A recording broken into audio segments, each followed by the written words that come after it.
Hi guys, Spartan765, and today I'm doing a video review on my Saiga 12. Had this gun now for about 8 months. I haven't done many video reviews.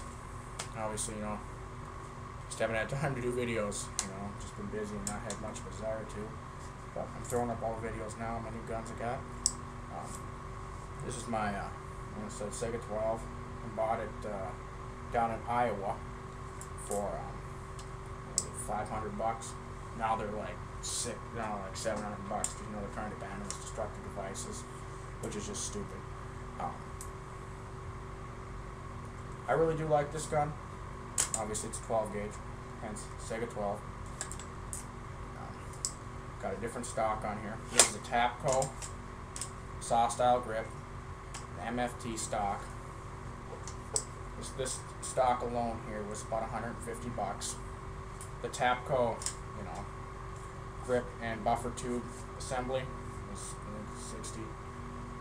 But I don't like the standard AR stocks. I bought this one. I like this one a lot. I mean, it's got a compartment in there with buffers if you want to put something in there, bouncing around. Nice butt pad, several points for sling.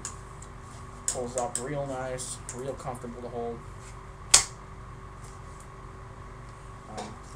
When I got this, I was first debating on going with an AK style. Like this, obviously, is for those of you who don't know what a Saiga 12 is. A Saiga 12 is an AK-47 chamber for 12 gauge.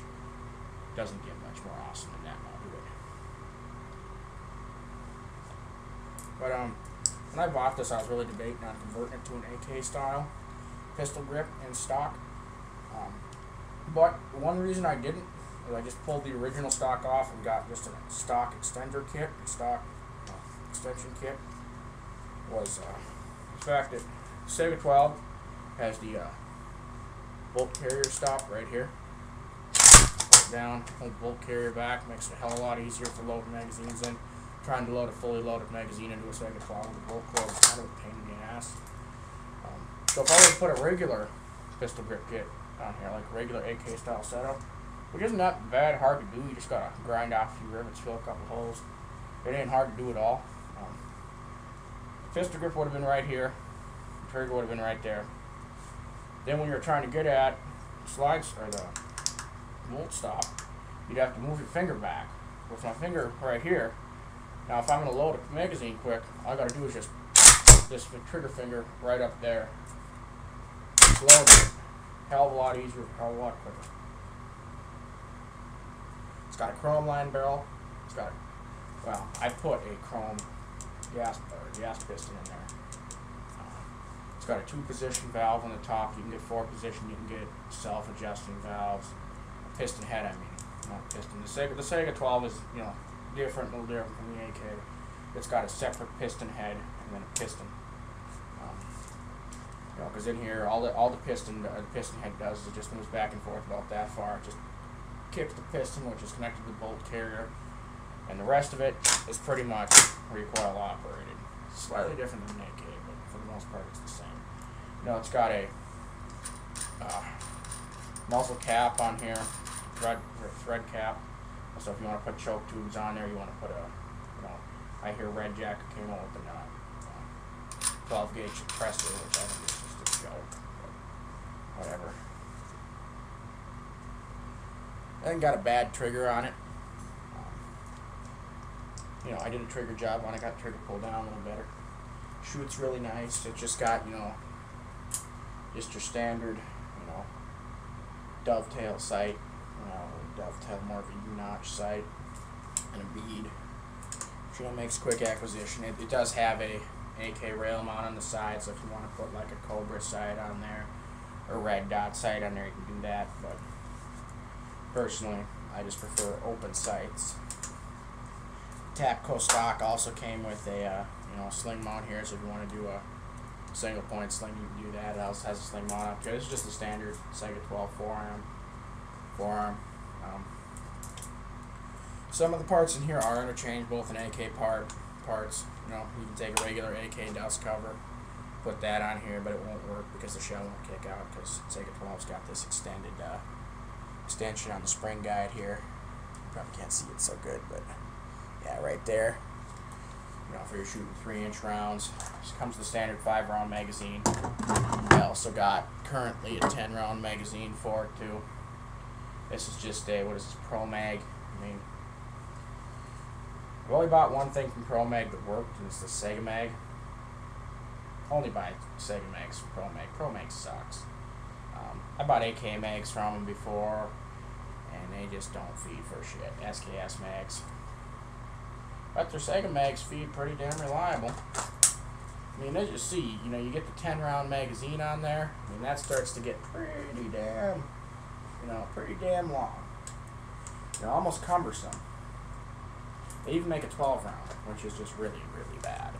But personally, I just go with the 20-round drum. You get one for $100. 20-round drum don't get in the way too much, you know. Nice to shoot. I mean, nothing's better than, you know, putting 20 rounds of 00 buck down range in under 10 seconds. Really, it is fun.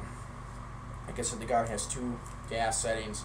Setting 1 is for, you know, lower, higher powered rounds. You know, if you're shooting, or lower powered rounds. You know, if you're shooting like, I don't know, 7-shot. Setting 2 is for, you know, higher powered rounds, like you're shooting 00 buck, you know, 3-inch shells, you're shooting 3-inch Magnum, you know, 2-shot up there.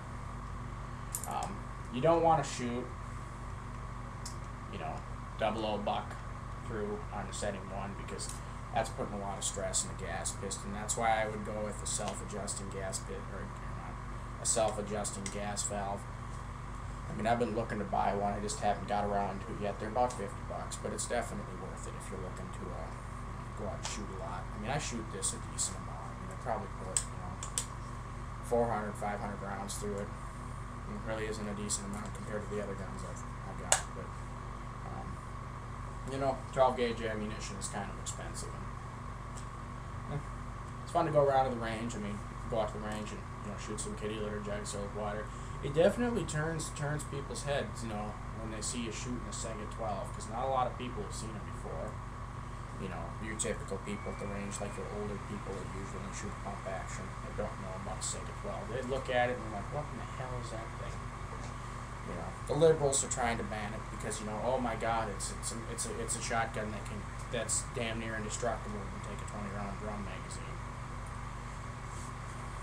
There is not one documented crime in the United States where a Saiga 12 has been used to rob a bank or anything else. They want to ban it just because, you know, it's assault weapon. You know, my viewpoint is Americans should be able to own machine guns. I believe in background checks. You should get a background check so we don't have felons walking around with guns. But any law-abiding citizen should be able to buy any type of gun they want, because this is America. That's what makes America great. Good news is, though, is gun laws are getting less and less restrictive. More states are allowing handgun carry. The only states that have a complete ban on handgun carry are Illinois, which is a communist state, and Washington, D.C., because that's the capital, and the socialist city of New York. New York is a socialist city. I don't know why anybody would want to live there. You can't get anything bigger than a 16-ounce soft drink, so they're trying to make the law. You know, you can't have trans fat. You can't have a gun with more than 10 rounds. What is this fucking communist China? I mean, really. Like, banning law-abiding citizens is going to stop crime. It increases crime. You take the guns away from the people who are law-abiding. But anyway, enough with the political lecture. Overall, great shotgun. Not really a hunting shotgun, but more or less just a self-defense shotgun and having fun at the range. Got any comments or questions? Feel free to send me a message. Disassembly videos, upgrade videos, anything like that. I'll do one for you. Spartan 765 out.